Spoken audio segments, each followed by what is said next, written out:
Well, I went to high school with William Comer. When he started his business, he was telling me about the process. In fact, he told me it was a complete accident that he got into engineering, software engineering. A friend of his on the track team, he said, "Do you think you can build a website for us?" And Will thought, he's like, "I've never done that in my life." But he figured out how. So he built the website for our track club.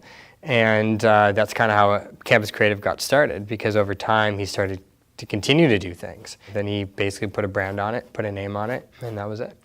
The personal relationship I had with Will was the spark, but it was his functionality as a person, and then it was an organization that he brought in. So when he says, "Oh, I'll call up Eric to see if Eric can help us out with the video," I trust Will. I've never had a reason to not trust Will. So when he says Eric, I have no reason to not trust Eric unless something happens. And sure enough, through that process, Eric was great. Now Will has a team, whereas before he didn't. I'm like, "Hey, Will, I'm running a political campaign. Do you think we can put together a campaign in like 3 days?"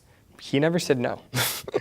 He never said no. So it was like from the moment that I had my idea and he knew all the rules so that no rules would be broken, it was just like, I mean, I worked with some guys on the team at all hours, it seemed, and some of the guys were actually not sleeping some nights. And I remember Campus Creative used to have the saying, "Creativity never sleeps." And that's literally what was happening to put together my school political campaign. It scared the pants off of people who were going on MS Word and creating their own projects. And you know, great people running great campaigns, but nobody expected that. In fact, that campaign would have likely outdid a lot of campaigns at the university at the larger level. And it could have even been used for a municipal or a provincial campaign or even a federal campaign, because the quality of it was so good. The products, the expertise, the flexibility.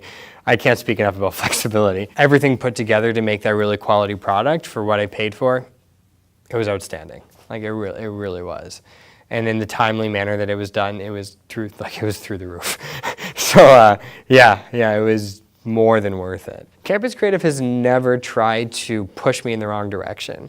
It's always been so transparent and upfront. This is how much it's going to cost. This is what we can do for you. But then there's still flexibility in that, you know. It's not like a my way or the highway approach. It's a let's work together to get what you need.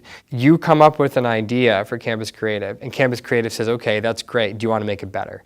And you don't have to make it better if you don't want to, because you might not be able to afford that, but maybe one day you want to make it better. And when you do, let us know. And what's cool about that is it's not just a, "Hi, I want a block, so give me a block. Here's a block." Okay. Done. It's like, "I want a block. Have you thought, okay, well, we'll give you a block, but have you thought about a circle? Have you thought about maybe a bigger circle? Have you thought about connecting circles together?" You can go as far as you want to, or you can go as simple as you want to. And the cool thing about Campus Creative is they're taking on this context of entrepreneurial spirit. They're very aware of that because they are entrepreneurs themselves. And then they're saying, "Hey, why don't we give you a free promotional video? Oh, by the way, it's amazing quality. Who's going to say no to that?" So you're doing these videos for people to give them free exposure for their organization. That kind of community support is telling London, we care about your business. We're not just going to charge you something. We're actually going to give you something. That starts relationships that could last forever.